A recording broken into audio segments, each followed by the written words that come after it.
Hey everyone, good morning and welcome back to my channel. तो friends, कैसे हो आप सब? आई होप आप सब बहुत अच्छे होंगे। तो जी अभी हो रहे हैं सुबह के 4:45 और मैं उठकर आ गई हूँ सीधे अपने बालकनी में, क्योंकि मॉर्निंग में मेरी आदत है कि जितने बजे भी उठूँ, उठकर सबसे पहले अपने जो बालकनी के खिड़की दरवाजे जो भी हैं वो सारे मैं खोल देती हूँ।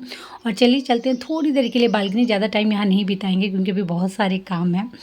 और आज ना हल्की हल्की बारिश बाहर हो रही है, तो मौसम काफ़ी अच्छा हो रखा है, ठंड भी लग रही है। तो चलिए चलते हैं फटाफट अंदर, थोड़ा सा फ्रेश अप होंगे और उसके बाद फिर जाके सीधे लगना है किचन में। तो मैं आ गई थी किचन में और बच्चों के लिए नाश्ता रेडी करना था, साथ ही साथ उनके लिए स्पेशल कुछ लंच भी बनाना था। तो वही आज स्पेशल क्या बन रहा है, चलिए मैं आप लोगों को दिखाती हूँ। तो ये रहा पनीर और ये रहे कुछ काजू जो मैंने एक्चुअली बॉईल किए। वैसे तो मुझे ये इसे भिंगाने थे, बट अभी टाइम नहीं है, रात में भिगो के रख देते तो ज़्यादा अच्छा था। तो इसे मैंने बॉईल करके रख दिया है। और ये है मेरे कुछ मसाले, 3 टमाटर, लहसुन 1 का आधा लिया है मैंने, हरी मिर्च, अदरक और ये काजू। इसे हम अच्छा से एक पेस्ट बना लेंगे, बट इसके पहले थोड़े से मसाले इसमें ऐड करेंगे। कश्मीरी लाल मिर्च इसमें डालेंगे और उसके बाद थोड़ा सा इसमें धनिया पाउडर ऐड करेंगे। और उसके बाद पानी बिल्कुल नहीं देना है, थोड़ा बहुत अगर आप देना चाहते हो तो दे सकते हो, लेकिन कोशिश करेंगे ऐसे ही हम अच्छा सा इसका पेस्ट बना ले। तो चलिए फटाफट इसे ग्राइंड कर लेते हैं। वैसे इतनी सुबह सुबह ग्राइंड करना तो बिल्कुल अच्छा नहीं लगता है, क्योंकि सभी सोए रहते हैं और फिर आप ग्राइंडर करने से पता है आपको आवाज़ कैसी आती है। लेकिन मेरी क्या आदत है ना कि मुझे जब मैं सब्ज़ी बना रही हूँ उसी वक्त मसाले पीस कर बनाना अच्छा लगता है सब्ज़ी। ये नहीं कि एक रात पहले ही मैं मसाले वसाले रेडी करके रख दूँ। सूखे मसाले हैं तब कोई दिक्कत नहीं है, लेकिन ऐसे मुझे अगर पेस्ट बना के मसाले रेडी करने हैं तो साथ ही साथ मुझे करना अच्छा लगता है। तो इसीलिए मजबूरी है, बट मैंने किचन का दरवाज़ा सटा दिया था ताकि बाहर आवाज़ ना जाए, क्योंकि अभी बच्चों को उठाने में थोड़ा सा टाइम है, तो एटलीस्ट थोड़ी देर और वो सो जाए। तो उसके बाद फिर चलिए फटाफट अब कढ़ाई बैठा के सब्ज़ी स्टार्ट करते हैं। वैसे मैंने आपको बताया नहीं कि मैं क्या बना रही हूँ, पनीर तो मैंने दिखा दिया। तो एक्चुअली मैं बना रही हूँ पनीर बटर मसाला, तो उसी की तैयारियाँ चल रही हैं। तो तेल मैंने गर्म किया, उसमें थोड़ा सा मैंने बटर डाल दिया, उसके बाद जीरा और उसके बाद लहसुन मिर्चा को मैंने कूट लिया था उसे ऐड कर दिया है। और वो सब जब फ्राई हो गए तो उसके बाद मैंने 2 बड़े बड़े प्याज कट करके रखे थे उसे ऐड कर दिया। उसे फिर अच्छे से इसमें फ्राई करेंगे। और जब प्याज हमारा थोड़ा सा लाल हो जाएगा तो उसके बाद इसमें वापस से हम थोड़े से मसाले ऐड करेंगे। तो मसालों में मैंने लिया है इसमें हल्दी पाउडर और उसके बाद वापस से कश्मीरी लाल मिर्च, जो कलर के लिए काफ़ी बेहतरीन होती है, तो ये मैंने यहाँ ऐड किया है। उसके बाद इसे हम अच्छे से चला लेंगे और इसमें थोड़ा सा भी गर्म पानी हम ऐड करेंगे ताकि जो मसाले हमने डाले हैं वो प्याज के साथ अच्छे से फ्राई हो जाए। ओके, तो फ्रेंड्स, जो हमने मसाले डाले थे वो प्याज के साथ अच्छे से भून चुके थे और वापस से अभी पेस्ट डाल के हमें इसे अच्छे से एक बार फिर से फ्राई करना है, ताकि मसाले हमारे काफ़ी अच्छे से फ्राई हो जाए और टेस्ट वो पनीर बटर मसाला का जो आता है वो परफेक्टली आ जाए। तो चलिए वापस से हमने इसमें जो पेस्ट था रेडी वो ऐड किया, थोड़ा सा पानी हल्का सा हमने इसमें ऐड किया और उसके बाद थोड़ी सी नमक और थोड़ा सा इसे कंट्रोल करने के लिए, मेकअप करने के लिए थोड़ी सी चीनी, क्योंकि खट्टापन कुछ ज़्यादा ना हो जाए, क्योंकि टमाटर मैंने बड़े बड़े 3 ठो डाले हैं, तो इसलिए मैंने थोड़ा सा चीनी ऐड किया। उसके बाद इधर एक तरफ मैंने कढ़ाई में बैठा दिया था पनीर फ्राई करने के लिए। तो इसमें मैंने कुछ भी नहीं डाला है, तेल, थोड़ा सा बटर, पनीर और उसके ऊपर थोड़ी सी नमक और थोड़ा सा कश्मीरी लाल मिर्च पाउडर। तो पनीर फ्राई हो चुका था, अब वापस से बारी थी मसालों को फ्राई करने की। तो बार बार मैं मसालों को चला रही थी, क्योंकि अगर ये सट गया या थोड़ा सा भी जल गया तो टेस्ट बहुत ख़राब हो जाना। और आपको पता है जब इस टाइप की सब्ज़ी हम बनाते हैं ना तो बहुत मेहनत लगती है। देखने में भला भला ईजी लगता है, बट मेहनत बहुत लगती है। तो इसलिए मैं यहाँ से 1 सेकंड के लिए भी इधर से उधर नहीं हो रही थी, मसालों को लगातार चलाई जा रही थी जिससे वो सटे ना, जले ना, क्योंकि आप कोई भी चीज़ बहुत प्यार से बनाते हो ना, और थोड़ी सी लापरवाही के चलते अगर वो ख़राब हो जाए तो फिर बहुत दुख लगता है। तो इसलिए, और अभी तो खासकर ख़राब करने का कोई चांस ही नहीं बनता, बच्चों के लिए मैं बना रही हूँ स्पेशली, तो इसलिए थोड़ा सा ज़्यादा ध्यान देना पड़ रहा है। तो चलिए मसाले फ्राई हो गए थे, तो बस उसके बाद मैंने थोड़ा सा वापस से गर्म पानी डाला, गर्म पानी यूज करेंगे हम। उसके बाद जब थोड़ा सा वो डबक गया उसके बाद 5 मिनट बस छोड़ेंगे हम। जब वो थोड़ा सा डबकने लगेगा तो वह फिर उसके बाद हमने जो पनीर फ्राई करके रखा था उसे ऐड कर देंगे। उसके बाद थोड़ा सा गर्म मसाला उसके ऊपर देंगे, बटर वापस से हम छोटा सा टुकड़ा डालेंगे और खूब सारी धनिया पत्ता ये ऐड कर देंगे। उसके बाद बस हमारा पनीर बटर मसाला रेडी है। हाँ, लास्ट में आप क्या करना कि जो आपके यहाँ ताज़ा क्रीम रहता है वो ज़रूर ऐड कर देना, उसके बाद टेस्ट और ज़्यादा बढ़ जाना है। तो फाइनली पनीर बटर मसाला रेडी है और आई होप बच्चों को काफ़ी पसंद आए। क्योंकि सुबह सुबह बना रही हूँ, थोड़ी सी हड़बड़ी रहती है तो पता नहीं कैसा बना है। ओके, तो सब्ज़ी बिल्कुल रेडी थी, एकदम परफेक्ट लग रही थी। तो उसके बाद मैं आ गई थी बच्चों को उठाने के लिए, क्योंकि अब समय हो गया था बच्चों को उठाने का और थोड़ा सा टाइम लगाते हैं बच्चे उठने में, इसलिए मैं थोड़ा सा 15 मिनट पहले ही उठाने से स्टार्ट कर दी थी कि एटलीस्ट टाइम पे आप लोग उठ जाओ। तो उठा के मैं वापस से चली गई थी किचन, क्योंकि सब्ज़ी तो रेडी थी और अभी मुझे बनाना था ये लोग के लिए पराठा, जो कि ये लोग खा के भी जाएंगे और लंच बॉक्स में लेके भी जाएंगे। तो फटाफट मैं वही बना रही थी। तो बच्चे फ्रेशअप हो रहे थे और मैं फटाफट इधर रेडी कर रही थी।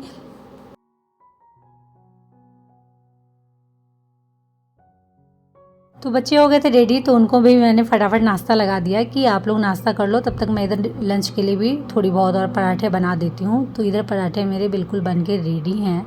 तो चलिए फटाफट बच्चों का लंच भी रेडी कर देते हैं, नहीं तो लेट हो जाएगा।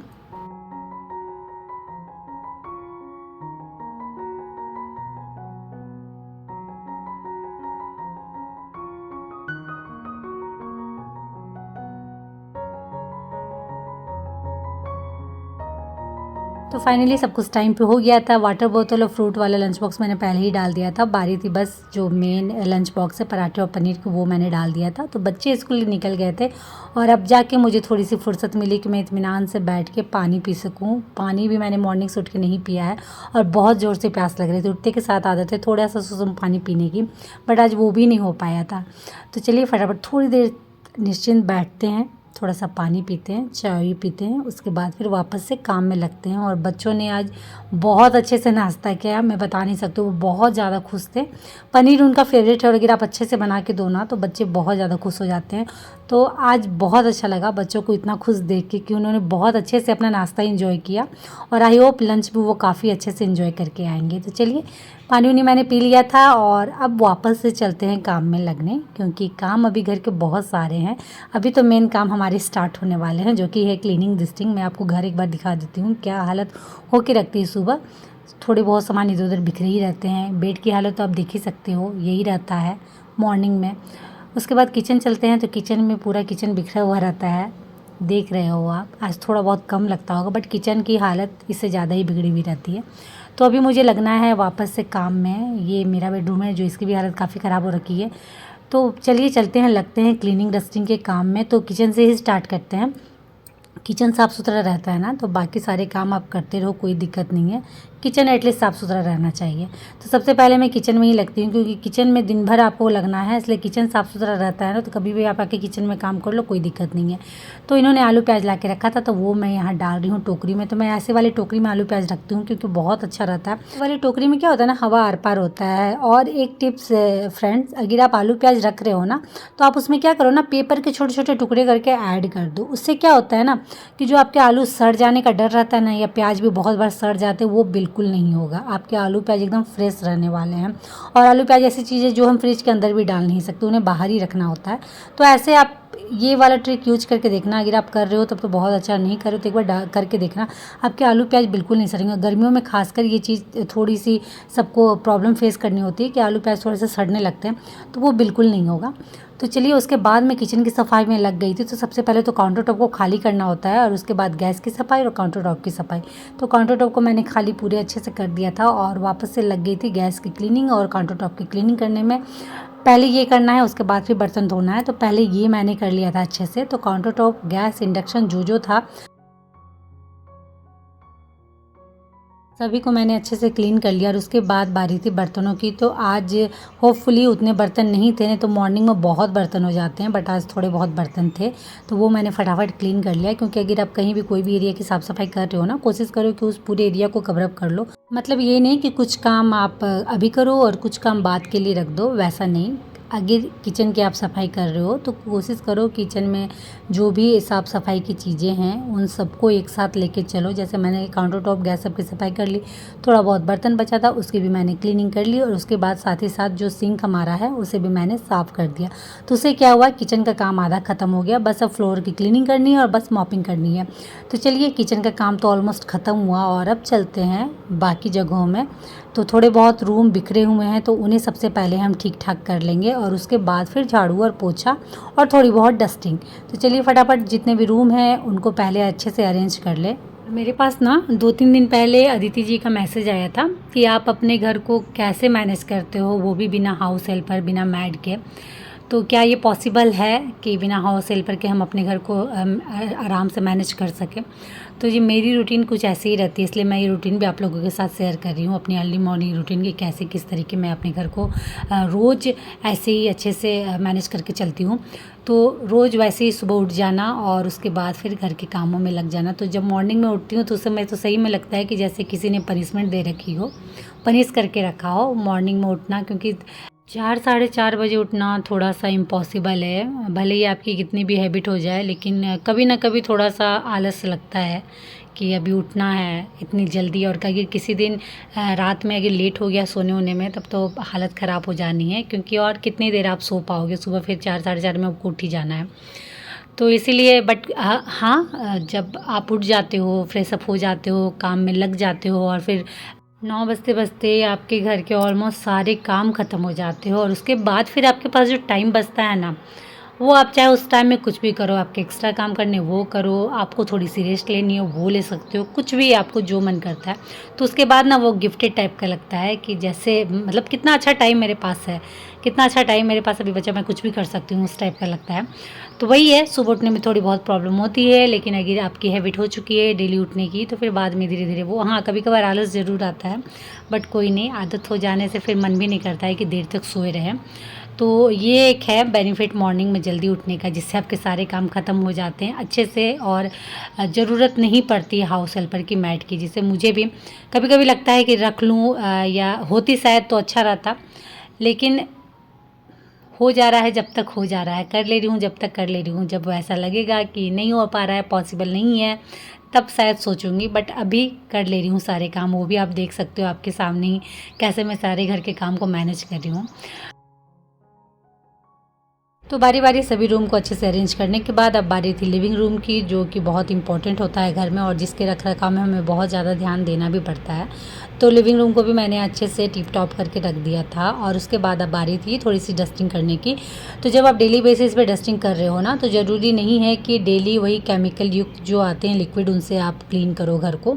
थोड़ा-सा कभी-कभी केमिकल फ्री भी घर को रखना चाहिए। तो आप कभी-कभी क्या कर सकते हो, ऐसे माइक्रोफाइबर जो क्लॉथ आते हैं उनको लेके थोड़ा बहुत भिंगा लो और उसके बाद उससे आप पोंछ सकते हो अपने फर्नीचर को। कोई कुछ भी ख़राब नहीं होगा, जैसा डेली आपका फर्नीचर चमकता है वैसे ही चमकेगा।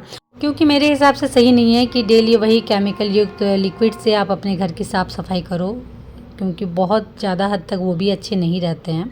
तो अगर आप डेली बेसिस पे साफ़ सफाई कर रहे हो, तो अगर आप ऐसा करते हो बीच में, तो कोई दिक्कत नहीं होने वाली है। तो मैं बीच में ऐसे ही करती हूँ, क्योंकि डस्टिंग तो आपको पता है मैं अपने घर की डेली डस्टिंग करती हूँ और ज़्यादा टाइम बिल्कुल नहीं जाता है, 5 मिनट मुश्किल से पूरे घर में घूमने में, क्योंकि डेली डस्टिंग कर रहे हो तो बहुत ज़्यादा टाइम उसमें लगना नहीं है। थोड़े बहुत डस्ट होते हैं तो एक बार आप हाथ घुमा दो, वो ख़त्म हो जाने हैं। तो ऐसे ही करके जो भी फर्नीचर घर में है या जो भी थोड़े बहुत शो पीस है, उनको मैं फटाफट साफ़ कर देती हूँ।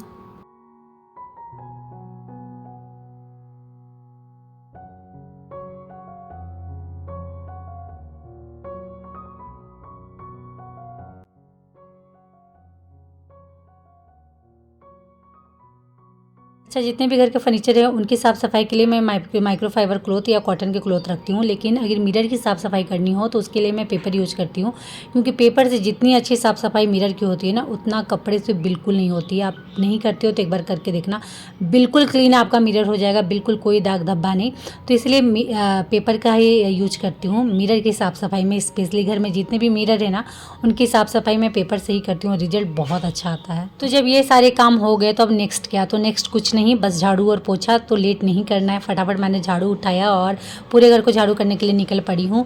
इस बीच बिल्कुल मत सोचिएगा कि थोड़ी बहुत रेस्ट कर लेते हैं उसके बाद झाड़ू पोछा करेंगे, क्योंकि अगर आपने थोड़ा बहुत भी रेस्ट लिया या थोड़ा बहुत भी आप बैठे, तो फिर आपको झाड़ू पोछा और लेट होना है, मतलब घर के काम और डिले होने हैं आपके, क्योंकि बीच में जहाँ आप बैठ जाते हो ना, आलस बहुत ज़्यादा लगने लगती है वापस से फिर काम करने में। तो फटाफट मैंने घर को झाड़ू किया। और हाँ, एक चीज़ ज़रूर याद रखिएगा, आपके घर के जितने भी दरवाजे हैं ना, आप ऐसा छोटा सा मेट एक ज़रूर रख दीजिएगा, जिससे क्या होता है ना, रूम सब में डस्ट नहीं जाते हैं, ऐसा नहीं है कि खिड़की दरवाजे से सिर्फ डस्ट आते हैं, आपके पैरों के तलवे से भी डस्ट आ जाते हैं घर के अंदर, आपको पता बिल्कुल नहीं चलता, लेकिन जो मेन डस्ट है ना वो पैरों से भी घर के अंदर आ जाते हैं। तो इसलिए आपको मेरे घर में जितने भी दरवाजे हैं उनके सामने एक मैट ज़रूर दिखेगा, जिससे पैर पोंछ के हम रूम के अंदर जाते हैं। उसके बाद बारी थी लास्ट मॉपिंग करने की। तो मॉपिंग जब भी करती हूँ फ़िनाइल ज़रूर पानी में ऐड करती हूँ, क्योंकि फ्लोर अगर क्लीन करना है और ख़ासकर गर्मियों और बरसात में, क्योंकि घर में आपको पता है कीड़े मकोड़े मक्खियाँ कितनी ज़्यादा आ जाती है, तो ये सब अगर आप जो भी लिक्विड का यूज करते हैं, मैं फ़िनाइल यूज करती हूँ तो इसलिए मैंने उसे डाला है। आप जो भी अदर लिक्विड यूज करते हैं उसे पानी में ऐड करके ज़रूर घर को पोंछें, उससे घर आपको और ज़्यादा साफ़ सुथरा रहेगा। जैसे आपको पता है मेरे घर में नीचे बैठ के ही हम ज़्यादा काम करते हैं, मतलब नीचे बैठ के पढ़ना, नीचे सो के टीवी देखना, खाना पीना हमारा सब फ्लोर पे ही होता है।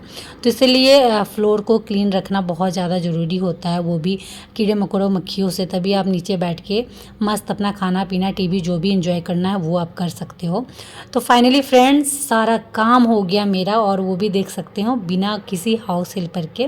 तो ऐसे रहती है मेरी कुछ अर्ली मॉर्निंग रूटीन जो मैं करती हूँ डेली मेरे घर पे यही चलता है। ऐसे ही उठ के मैं अपने घर के सारे काम फिनिश करती हूँ।